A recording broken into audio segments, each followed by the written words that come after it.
Welcome back mga kabady. So ngayong hapon, susunduin ko lang yung misis ko mga kabady. Kasama ko yung anak ko nandito sa likod. Bali, pagkasundo ko sa kay misis, mayroon kaming pupuntahan mga kabady. Kung naalala nyo, kahapon nagpakabit ako ng roof rack sa sasakyan natin, may coffee. So mamaya, pagka nasundo ko na si Mrs. Diretso ako ng Taguig para kunin yung side owning tent mga kabady.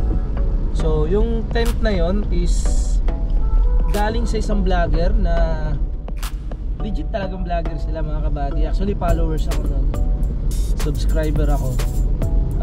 Yung YouTube channel niya is yung Dancy Vlog. Mayroon kasi silang Lazada store mga kabady sa mga Suzuki Espresso user. Madalas may mga binibenta sila sa Lazada na mga accessories din ng espresso mga kabady. At syempre yung kanilang YouTube channel nga is yung Dancy Vlog. Kahapon ko pa siya kausap ko yung Dancy Vlog na yun nga, kukuha nga ako ng side owning nila. Tapos ino-offer sa akin ni Dancy Vlog mga kabady yung sample nila noon, yung unang-unang side owning tent na ginamit nila, yung walang logo. So binibigay na lang niya sa akin ng 3K mga kabady. So mura na siya, no? Pero yung may logo nila, yung brand new nila is nasa 4.6 yata. Basta nasa 4.6 yung price niya. Nasa Lazada. Pwede kayo umorder doon mga kabady.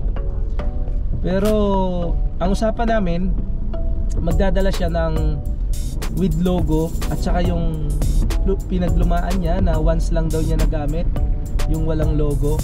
Bali, ang gusto kasi ni Mrs. yung brand new or yung may logo talaga.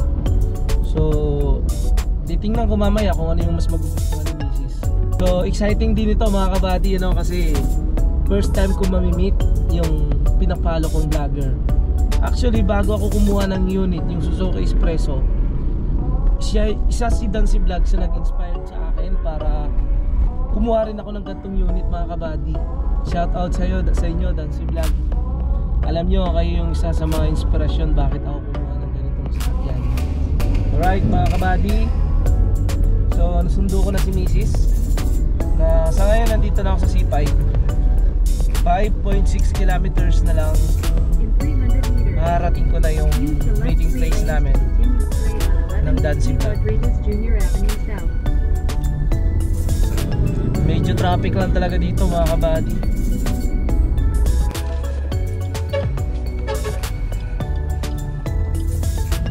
Alright mga kabady, nakikita nyo ba yan? Yan si Dancy Vlog mga kabady, oh. Ayun.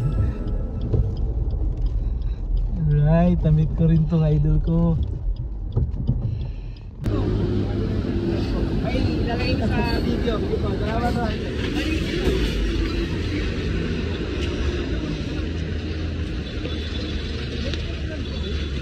Baby, mo ulan anak.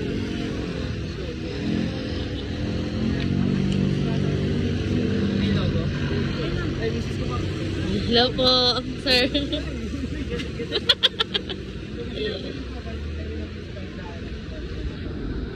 Kasi dito kami kumuha ng English dance system na nakikita ko na yung vlog. Tapos na, diba, nag-chat ako sa kanya. Visit sa Quartz sa that time, naging pwede na rin ako ng unit. Tapos nakita ko nga doon sa'yo. Okay, yun po yung business niya. Hello po. Bali, ito nga yung may logo natin. Ganito yung gusto niya. Bali, dalawa naman yung dala ko. Isang walang logo, isang may logo. Tignan ko yung logo lang.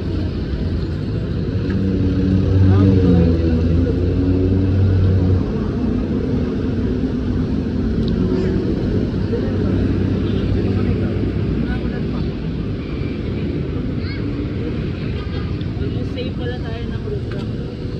Kasi yung hinahanap ko yung sana yung plastic. Bali, yung bracket nito kasama na. natin yan. Ito.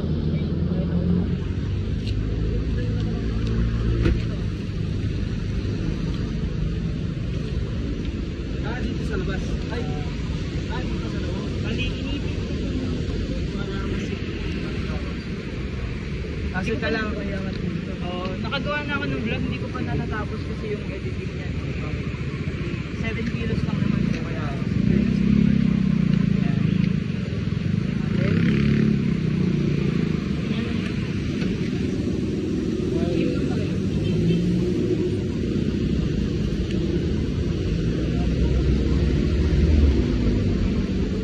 Di ba na bubuksan, no? Pero ano ko lang. Nakita ko lang.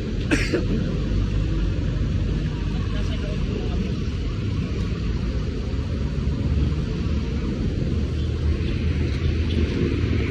Sa kalabi.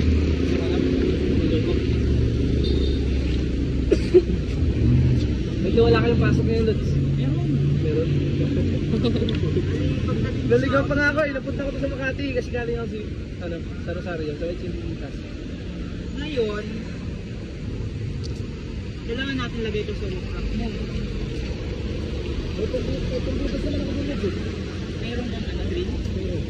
Okay, sabi na natin.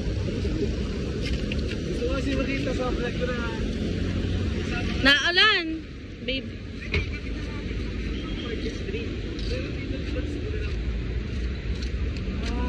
Maliit lang yung ano mo. Roof rack mo. maliit ba ito? May mga bala ka. Yung dalawang tutak eh. Maliit ito. Pwede sa dito na lang. Pagkasya pa talaga sa dito. Hindi na kasi rin sa dito.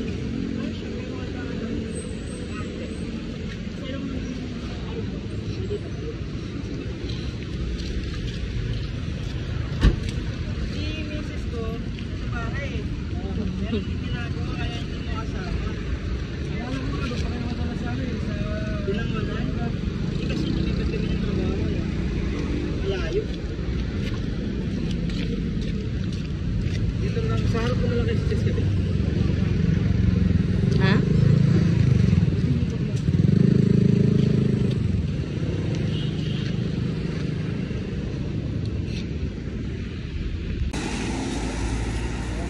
Pinagkamato ng Dennis. Oo, dami pa nang nakarga dito. Nakita ko rin yung simentong ginarga mo dati. Oo, dati. Dapat yun ah. Ang tagal kasi ng delivery kaya malapit lang. So, kaya lang. Pero yun, bali 460.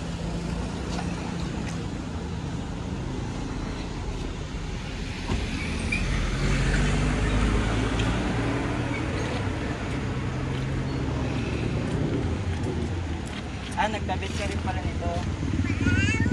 Opo. Ako rin sa ano. Lagyan mo ng ganito kasi bubuka yan pag mainit. Oo. Bubuka din. Doon din yan sa'yo, nakita ko rin kaya nagpakabit ka rin. Ang ganda ng ano niya, ano ng tag doon? Yung mugs. Wala akong patapit. Pwede i-Gcash mo yung sukli. Sige. Sa akin na lang pa. Ano na lang yun after.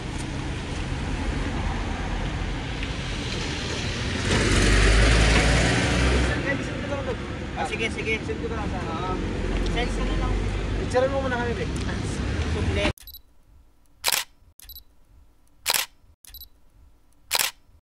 Alright, mga kabady. Shout out sa mga pugi na sa likod. Tira na. Ikakabit ko na mga kabady yung side owning tent natin. Side kunin. Ang problem lang po. Right? Para sa kanya. Okay lang. May gagawa na. Ayun pa ite. No? Parang hindi tubig. Bababa. Oo, ano yun? Importante ko para sila kakarto doon. May dulo ba? Oo, meron. Kaso baka patamaan sa dulo nito. Dito na lang. Alright mga kabady, so nag-additional tayo ng butas mga kabady para hindi siya tatama dun sa roof rack natin. Kasi medyo yung isang butas alanganin siya. So mag-additional kami ng isa pa para swak na swak yung pang lock natin. Alright, so medyo hapon na mga kabady, 5:05 na. Ito yung pantali niya mga kabady para in case na medyo mahangin, so hindi siya basta-basta lilita rin. At ito naman, ito yung pag nasa beach na kayo mga kabady, ito yung ibabaon mo sa buhangin, babaon mo to, tapos dito mo itatali itong kulay dilaw na panali mga kabady. Alright, tapos ito naman yung lock niya sa ilalim sa bracket natin para mas matibay.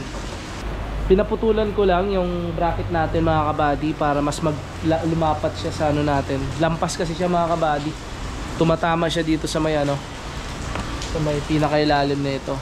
So pinaputulan ko lang para yung kabila mas lapat na lapat talaga. Alright, binubutas na rin natin yung bracket natin mga kabady para swak na swak yung bracket natin na para sa uling.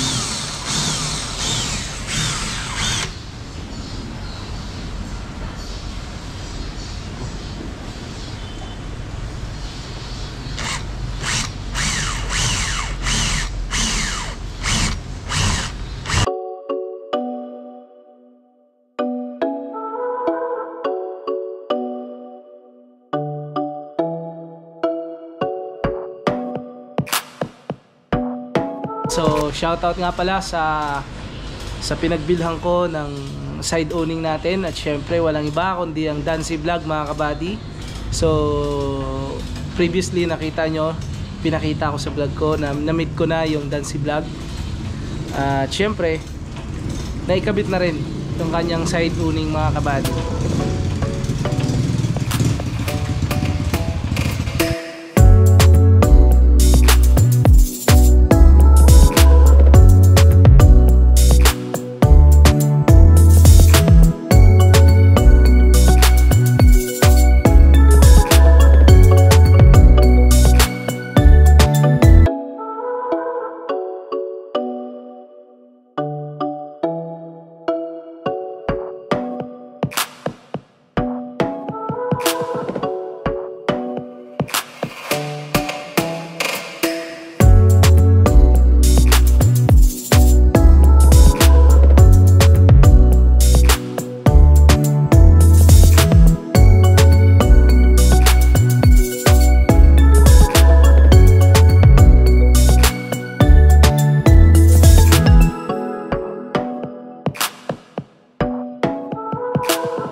Alright, so yan na yung finished product natin ngayong gabi. Ginabi na tayo mga kabady. Ayan, nakakabit na yung side owning natin. Alright,